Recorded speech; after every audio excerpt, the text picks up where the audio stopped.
तो माँ यशोदा इस तरह कृष्ण के सेवा में तत्पर हैं, लगी हैं। तो माँ जब इस प्रकार सेवा में लग गई तो भगवान श्री कृष्ण की नींद खुली। ताम स्तन्य काम आसाद्य मथनंतिम जननीम हरि गृहीत्वा दधिमंथानम निषेधत प्रीतिमावहन। ताम स्तन्य काम आसाद्य मथनंतिम जननीम हरि। तो मंथन करने वाली अपनी जननी के पास भगवान श्री कृष्ण आए। पहले वे स्तन्य काम हुए। स्तन्य का अर्थ होता है स्तन का दूध।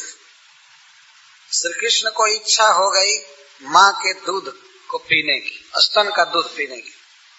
वो रोज पीते ही थे, जगे और जगते ही भूख लग गई।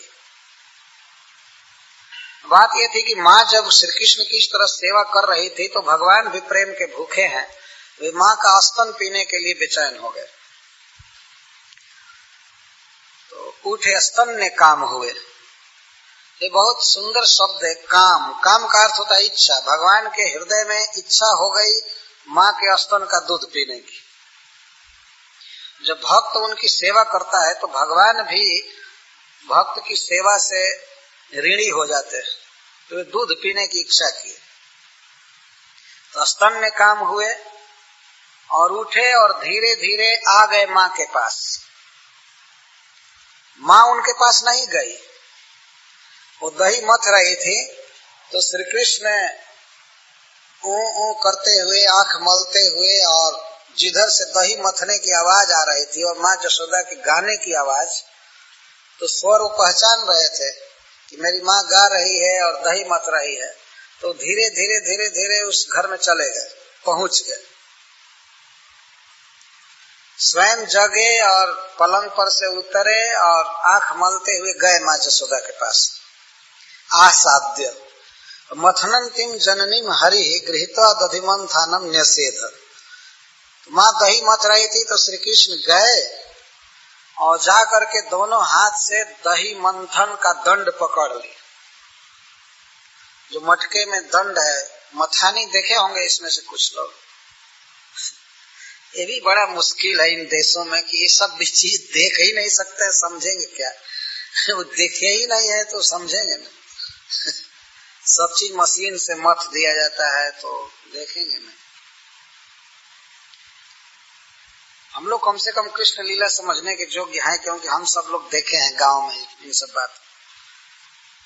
एक दंड होता है, दंड स्टिक, और दूसरी एक लकड़ी गाड़ी होती है, उसमें दो जगह पर वो रस्सी से बंधा होता है और उस दंड में ऐसे रस्सी लगाकर खींचते हैं। उसका निचले सिरे पर ऐसे अंगुली जैसा होता है और वही मथता है।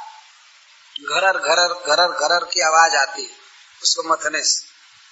तो माँ यशोदा मथ रही थी और वही मंथन दंड की आवाज ही वो मृदंग का काम कर रहा था, उस पर वो गा रही थी।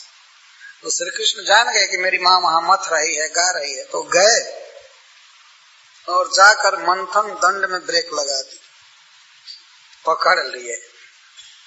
उनके कहने का आशय था कि तुम एक काम छोड़ो, मुझे दूध पिलाओ।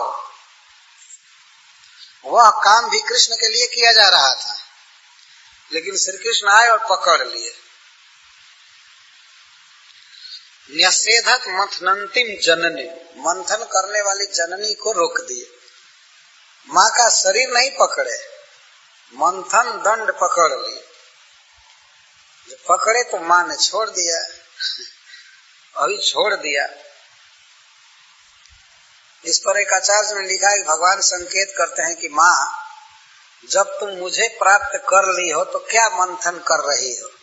यह मंथन शब्द का अर्थ शास्त्रों का मंथन है। कुछ आचार्य लोग ये उत्प्रेक्षा करते हैं, उपनिषद को मथना है, वेद को मथना है, रामायण महाभारत सबको मथ करके सार क्या निकाला जाएगा, कृष्ण। तो कृष्ण जिसका बेटा बने हुए हैं उसको अब क्या मथने की जरूरत है। भगवान मानो ये संकेत कर रहे हैं, क्या परिश्रम कर रही हो। तो रोक दिए तो माँ देखने लगी कि अच्छा क्या करता है। उठाई नहीं गोद में, वही रुक गई और श्री कृष्ण माँ के बाह को पकड़े, बाह को ऐसे झूल करके पकड़े और एक पैर गगरी पर दिए और धीरे से माँ के गोद में चढ़ गए और चढ़ करके स्वयं ही माँ के स्तनों को पीने लगे पकड़ कर।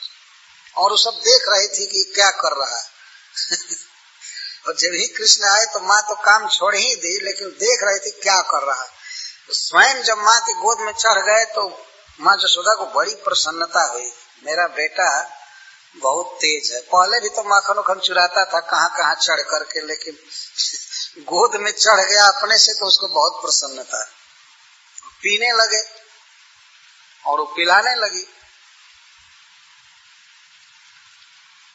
और दूध पी पी करके मुस्कुराने लगे। पहले कुछ रो रहे थे, अब मुस्कुराने लगे दूध पी करके। आहार मिलता है बच्चे को तो पी करके हंसने लगते, तो मुस्कुराने लगे। उनके मुस्कुराते हुए मुख को देखती थी माँ, पिलाने लगी। अब भगवान में और माता जसोदा के दूध में होड़ लग गई। प्रेम के भूखे भगवान को तृप्ति हो नहीं रही थी और अप्राकृत जगत का जसोदा का दूध कम नहीं हो रहा था। तो दही मथना तो रुक गया और माँ जसोदा पिलाने लगी, कृष्ण पीने लगे और दूध घट नहीं रहा था और भगवान तृप्त नहीं हो रहे थे। तो बहुत देर तक वहीं पर खड़े खड़े पिला रही थी। तमंकमारूढ़म अपायत स्तनम स्नेह स्नुतम सस्मितमिच्छति मुखम। और स्मित से युक्त मुख को माँ जसोदा देख रही थी, पिला रही थी, वो आनंद में मग्न हो गई।